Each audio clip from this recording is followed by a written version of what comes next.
All right, greetings, Tiger Nation. This presentation will cover the results of our school-wide self-reflection when we looked at our Charlotte Danielson rubric and determined where we scored in each of the categories. Just briefly describing what we're going to see throughout all of the slides. There's a pie chart. The pie chart has three sections identified. There's a red, a purple, and a blue. The red designates an area that we perceive ourselves as developing or needing improvement. The purple is an area where we perceive ourselves as effective, and the blue is an area where we're saying we are highly effective. Looking at this particular one, a vast majority of our staff feel as though we are highly effective in the area of demonstrating knowledge of content and pedagogy. When we look at that particular area and we look at our SWT, which is our standards walkthrough tool, our focus on standards-based instruction, there are some areas within that align perfectly. So if we're looking at the use of the standard to guide instruction, there should be evidence of that in the planning process. When we look at the information of the lesson matches what's on the focus board, that should be clearly depicted inside of the lesson when we visit or when teachers are delivering the lesson, and that's a part of 1A.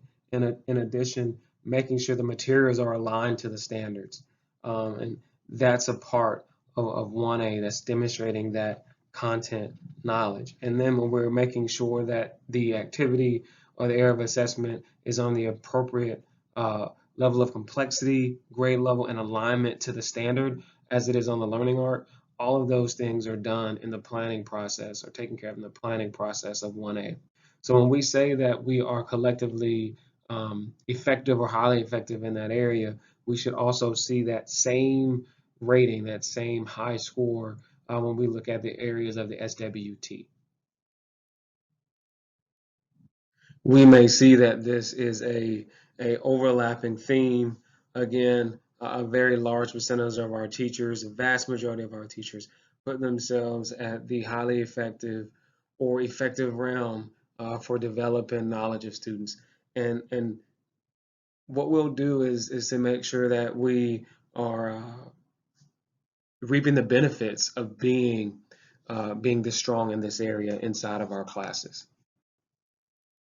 Setting instructional outcomes is particularly strong in the planning process, and looking at the way that we see ourselves here at the Tiger Nation, we're still a vast majority that are effective or highly effective, but there's also a realization that we're at the effective for this, and we're not at the highly effective. Now, we've had conversations about being highly effective in the fact that we know that we often visit and we may not live there, but this is also a point of potential professional development that we can utilize and capture as a school. So when we look at our setting instructional outcomes and we consider the alignment to our standards walkthrough tool and our focus on standards-based instruction, in the areas of matching the standards focus board, using the aligned materials for the standard, determining mastery during instruction on the standard by looking at the different CFUs or assessment opportunities that we're giving the students, looking at the appropriate alignment to the learning arc, and even in the very end, when we look for that equivalent experience, that aligning the assessment to the FSA, that's an area that we can capture in the planning process and setting instructional outcomes. So we have potential growth area here, but if we're hitting this at a highly effective realm, then we should also see we will also experience the fruits of our labor on the other side when we look at the standards walkthrough process and our efforts to align our entire process to the standard. This is an area where it may be an outlier where a lot of our teachers, a lot of us, we feel as though we're highly effective in this area. So if you look at the blue tab, it says that the teacher seeks out resources and technology as available in and beyond the school or district. So if you are doing that and utilizing those resources inside of your instruction and making them a part of your planning process, then you very well or it's very likely that you're hitting that highly effective mark there. We say that certain parts of the CAS rubric are low-hanging fruit or easier to hit, simply because if we put in the effort, then we can reap the benefit as long as we demonstrate it. This is one of those areas. So kudos to the school. We're foreseeing ourselves for being there, but we're also seeing that as we walk our classes and provide feedback, that this is something that's evident, that vast majority of our classes are demonstrating a knowledge of the resources that are available. This particular aspect of the rubric is presents a great opportunity for us to grow and move instruction as it relates to aligning to the standard. We really can appreciate the humility of our instructors, because we see that we're not a vast majority highly effective in this area. Well, we are a vast majority effective in this area, which means that there's some room for growth. So designing coherent instruction directly relates to what we're doing with our standards-based instruction effort. And I'll use that term over and over and over again, because that is one of our areas of focus school-wide, standards-based instruction. So when we look at our SWT, which is our standards walkthrough tool, and we look at the area 1E, designing coherent instruction, matching the focus board is one of the easy things that we can hit. It's extremely important. But when you design coherent instruction, it's going to match the focus board. Not only is it going to match the focus board, the materials that you're using are going to be aligned to the standard, and also, in addition to that, match what you've written on that board. And then the activities and the tasks that the students are doing, they're going to align to the standard and coordinate with the demands of the standard. So in 1E, we're able to hit all aspects of the instruction delivery portion of our standards-based instruction effort. In addition to that, in 1E, we hit on the assessing the student learning aspect of it. When we talk about, does it determine mastery of the grade appropriate standard or grade appropriate component, we're able to see that if we develop the lesson properly, and then is also on the appropriate alignment to the learning arc. So 1E is an area where if we spend more time on the planning end of our lessons, then we'll see the fruits of our labor on the other end for the instructional delivery and the assessment of student learning.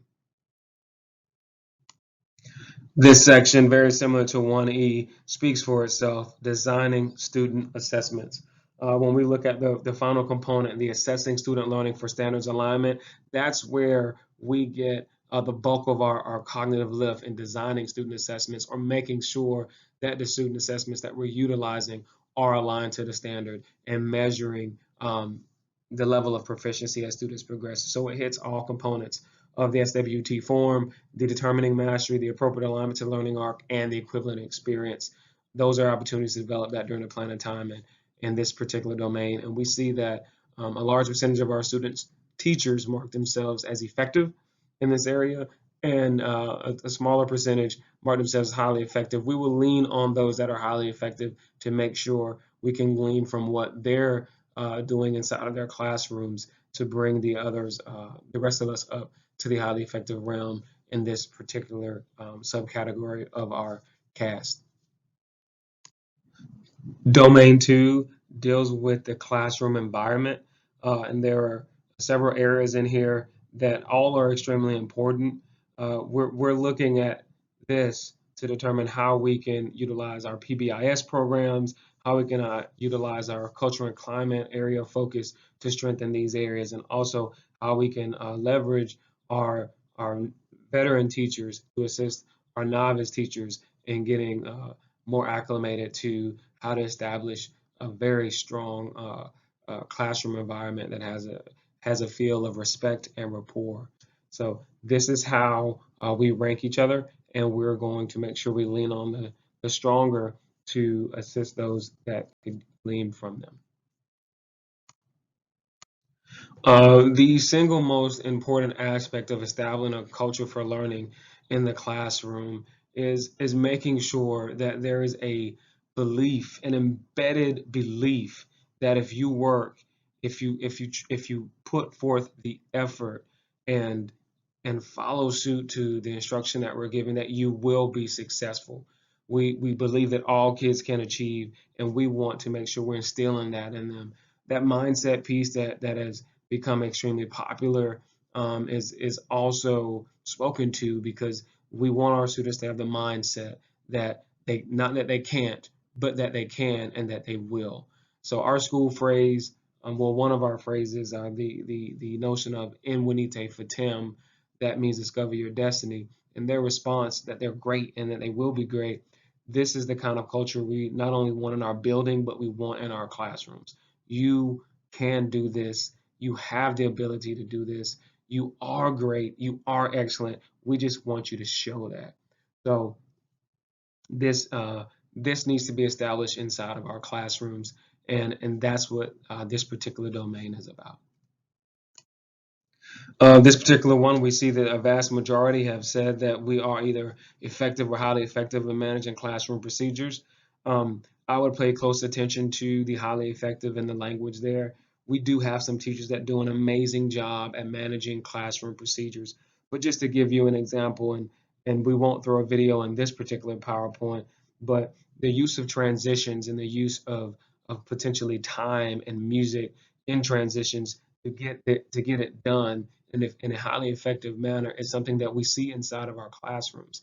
So we do have about 45% of our teachers that are saying that they are highly effective in that area. That's very well um, possible, but the use of time is critical when we have students that are falling behind consistently. And during this time of COVID, uh, we have kids that are doing classes in a hybrid model, the time that we have with them is so important that it's strategic and that it's maximized. So managing classroom procedures is one of those areas where, although it's not on the SWT, it is extremely important. So we'll come back to this and again uh, utilize our teachers that are stronger to uh, help our teachers that are developing or need improvement or may even be effective in that area. If we're struggling in this area as an individual, we will definitely say seek out the dean and seek out the PBIS team because we are working on a PBIS plan and utilizing that plan to make sure that we're keeping behaviors, negative behaviors at bay. This is definitely an area that can be an easy win for most of our teachers. Utilize the physical space. Have your class should be designed for a classroom. It should be welcoming. It should be warm to a degree. It should not be dirtied due to the fact that you're not keeping it up as an instructor. All it has to do with organization and physical, organizing your physical space.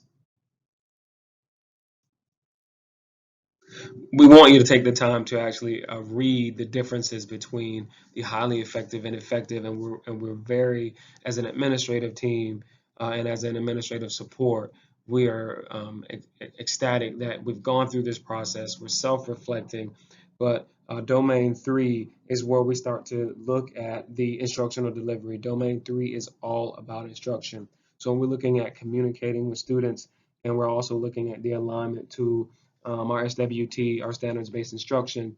So if we're communicating with students, that standard is posted.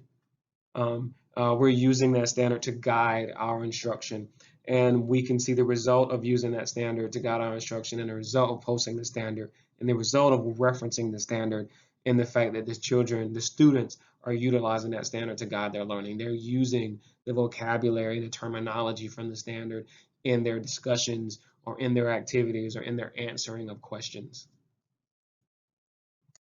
So far this year, and we are in mid-September, we've been in over 165 classrooms. We've done over 165 classroom visits collectively across administration. And what we're seeing in some pockets is missed opportunities where questions are not prompting discussion, and students don't have opportunities to uh, demonstrate that they understand what is being asked, and they demonstrate that they understand what they're working on. So this is an area where we can show some improvement in utilizing strategies like turn and talk. Now, granted, it is COVID, and we all do have on masks, and we do have the room dividers, but we can still do turn and talks. We still can have some group discussion opportunities. We just have to be creative in doing that.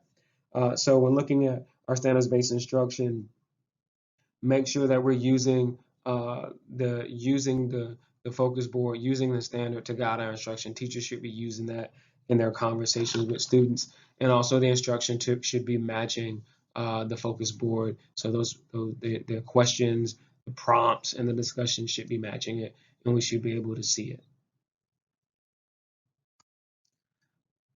This particular domain, engaging students in the learning, has sparked quite a bit of concern because engagement that has different levels. You know, we've got active engagement, we've got passive engagement, but when it comes to standards-based instruction, we want engagement around the standard. So this particular subcategory within the domain addresses a number of areas within our standards-based instruction, our SWT walks.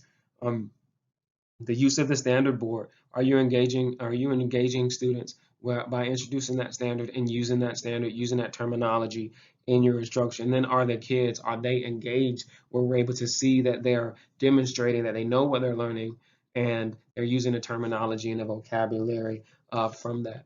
Also, the materials that you're using even those materials may be engaging, are they at the proper level, grade level for that standard, level of complexity for that standard?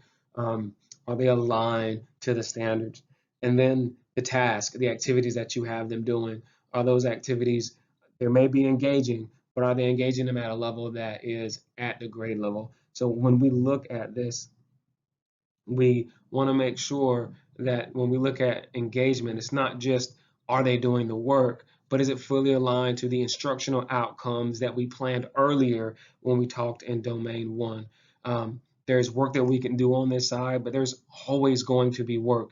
We are in a very good place as a school, looking at how we self-reflect. We also know the truth about where our instruction is, and we've got to be excited about this.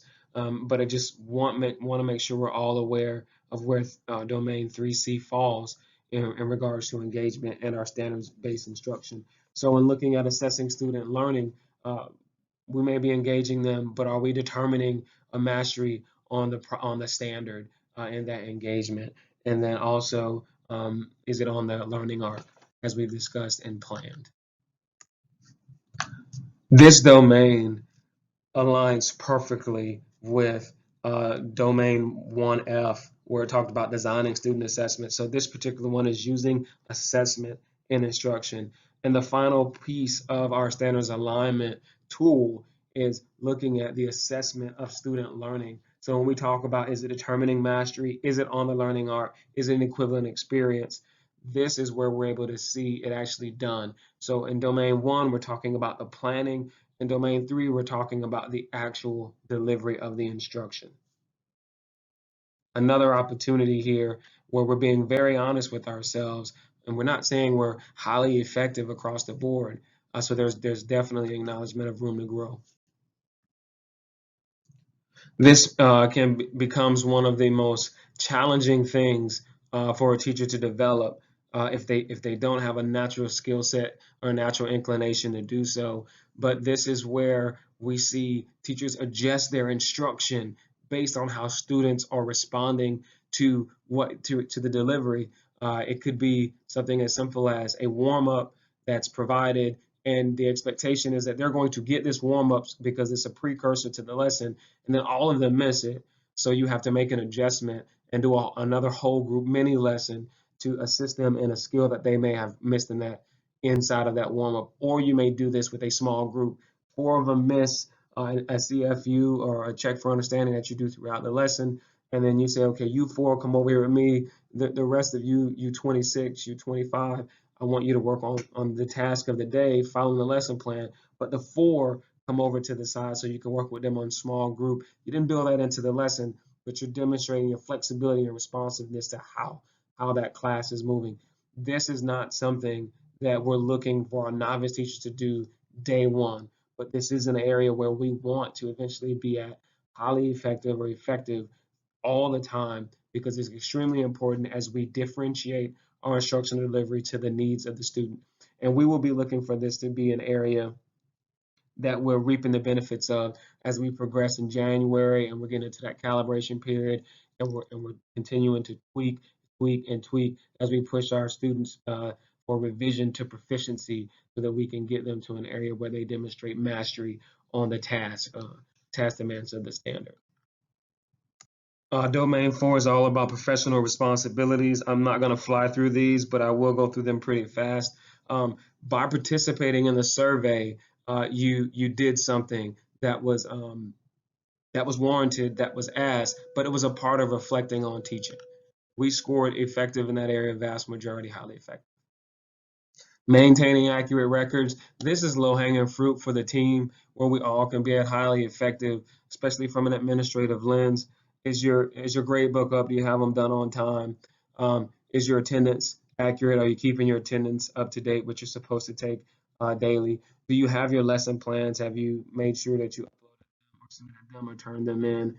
Are you keeping up with your parent contact log? Things like that. Um, that's how you score highly effective in this area. And it's low hanging fruit. This is an easier win. So we look forward to the team just getting some additional support to make sure that we're able to meet the demands of this particular subcategory. One of the beautiful things about our profession is that it's a caring profession, and we have stakeholders that are engaged, that want to be addressed. So communicating with families is extremely important. This is another area that is a professional responsibility and is low-hanging fruit. If there's ever a challenge or difficulty in communicating with a family, we want to make sure that we communicate that to either our administrator or we communicate it to our school counselor. We have other resources to reach families that we can't because we have a bad information or bad phone numbers. So if this is an area where we're struggling, we want to make sure that we reach out to someone that can give us some assistance, support, and guidance so that we're able to communicate with our families. On the other side of that, we want to respond to our families within 24 to 48 hours. I know we have 2 weeks to put a grade in per the contract, but I'm not talking about putting a grade in. But when a parent emails or contacts, we want to be respectful and reach out to them. And again, if we're struggling, that we throw up a red flag or call for help because that's what the team is here for, to wrap our arms around our stakeholders, teachers, parents, and administrators that need assistance and help them. Very important to stay in communication with our families, though. So participating in the professional learning community in the PLC, that's an area where we're going to continue to push to see highly effectives, if not effectives. One, because we all can glean from each other. There's no one in this building, no one on this staff that doesn't bring something positive to the table that another can't take from them, whether they're a novice teacher or an experienced teacher for 29 years in on their way out. We all can glean and learn from each other. So participating in professional learning community is extremely important. Coming to your common planning times, being on time, being active, being attentive, participating and following along. Those are things that we're just watching. And those are things that we're just monitoring. Simply because if there's a passive approach to the PLC, then the demands of the PLC aren't met, and that bleeds over into the classroom. Because the PLC, even though it's domain 4, it directly connects to domain 1, which is how we plan for instruction, which is back to aligning to standards-based instruction. So the PLC is extremely important, as well as the common planning. We will be watching this domain this year. You can demonstrate a high proficiency in this area by having your common planning minutes, completing your common planning documents. There was a paperwork reduction document that was common planning minutes. But in addition to that, we provided one at the school level that you can utilize if you don't like that one. And then we're open to further conversation about what your common planning minutes look like. But we just got to have them, and we got to make sure they're focused on the standard. So, we say we educators, they teach, model, and inspire. And one of the things that a great educator has to have is they have to have a passion for teaching, but they also have got to have a passion for learning. That's their kids learning. In addition to that, they've got to have a passion for growing and developing. So if you're one that believes that you've got it all figured out, if you believe that there's no growing, then you might not get marked well in this particular area, and I might not get marked well in that area either if I felt the same way. We all have areas where we can improve and get better. And this particular domain is low-hanging fruit. It's an area where we can be highly effective. We just want to pay attention to the rubric, have conversations with our administrative support, make sure we're completing that IPDIPI, that individual professional development plan. And this is an area where we can get a win. And maybe by the end of the year, instead of 35, 36% at blue, we're at 80, 90% in the blue. But this is very, very, very important area for our school.